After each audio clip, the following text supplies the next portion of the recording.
अब कश्मीर की अवाम इतना एहतजाज कर क्यों रही है? आखिरकार वजह यह है कि कश्मीर की जो लेजिस्लेटिव असम्बली है उसके अंदर है 45 सीटें, जिसमें से 33 के ऊपर वो वोट कास्ट कर सकते हैं, जबकि 12 जो हैं वो रिजर्व रखी गई हैं रिफ्यूजीज़ के लिए। अब रिफ्यूजीज़ वो लोग होते हैं जो कि इंडिया से माइग्रेट करके पाकिस्तान है और आगे पाकिस्तान के मुख्तलिफ इलाकों, मुख्तलिफ शहरों, मुख्तलिफ सूबों के अंदर बस चुके हैं। अब कश्मीरियों की डिमांड असल में ये डिमांड है, वो ये कहते हैं हुकूमत से, स्टेट से, रियासत से कि वो 12 सीटें जो हैं वो ख़त्म की जाए, which is a fair demand. क्योंकि जो कश्मीरी पाकिस्तान कश्मीर में नहीं रहते उनकी कश्मीर की सियासत से कोई दूर तक ताल्लुक़ नहीं है। वो 12 सीटें ख़त्म की जाए और हमें पूरी 45 सीटें दी जाएँ, क्योंकि उन 12 सीटों की वजह से कश्मीरी अपनी हुकूमत कश्मीर में नहीं बना पाते, जिस वजह से पीपल्स पार्टी ने अपनी वहाँ पर हुकूमत बना रही है। इलेक्शन हो गए तो नून लीग अपनी वहाँ पर हुकूमत बनाने जा रही है। तो ये कश्मीरियों की फेयर डिमांड है, जो कि मैं समझता हूँ रियासत को एक्सेप्ट करनी चाहिए, और जो उनकी लेजिस्लेटिव असेंबली है उनको पूरी 45 सीटों पर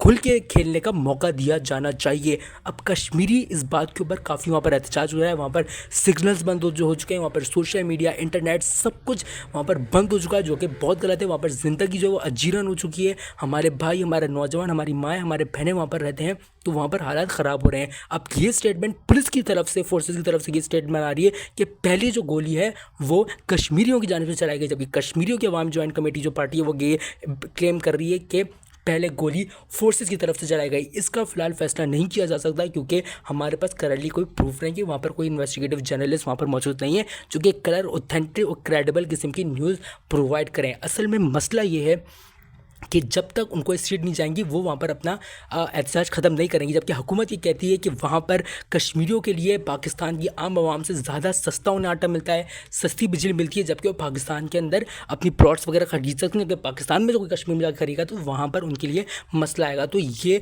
सारा रन डाउन है। मैं समझता हूँ कश्मीर हमारे भाई, हमारे बहनें, उनके लिए एक अच्छा साजगार माहौल उन्हें देना चाहिए हुकूमत की जानिब से, और उनके साथ मुज़ाकरात करके टेबल टॉक पर तमाम मामलों को ख़त्म किया जाए। क्योंकि गोली जिन पर चली है, चाहे वो कश्मीरी के ऊपर चली है या पाकिस्तान की फोर्सेस के ऊपर चली है, दोनों तरफ हमारे भाई हैं, जिनके घर से कोई एक बंदा भी शहीद हुआ है और हुए हैं, चाहे वो फोर्सेस की तरफ से हुआ है, चाहे वो कश्मीर की तरफ से, तो उनके घर में शोक का मातम मच चुका है। वहाँ पर लोग रो रहे हैं, तड़प रहे हैं, क्योंकि उनके घर का एक कमाने वाला भी हो सकता है जिसको मार दिया गया और वहाँ पर उनके शहीद हो गए। तो हम समझते हैं कि होप करते हैं कि कश्मीर के तमाम मामलात को रियासत बड़े बेटर कायदे के तो टैकल करे, टेबल टॉक पर आए और तमाम मामलात को ख़त्म किया जाए। क्योंकि कश्मीरी हमारे सुख में सुख का सांस लेते हैं, खुशी में, और हमारे गम में गम करते हैं। तो ये हमारे भाई बहनें हैं, तो उनको बहुत अच्छे तरीके ट्रीट करना चाहिए, क्योंकि फोर्सेस भी हमारे हैं और कश्मीरी भी हमारे हैं। तो एंड दी एंड नुकसान अगर कुछ भी गलत होता है तो नुकसान किसका होगा? नुकसान होगा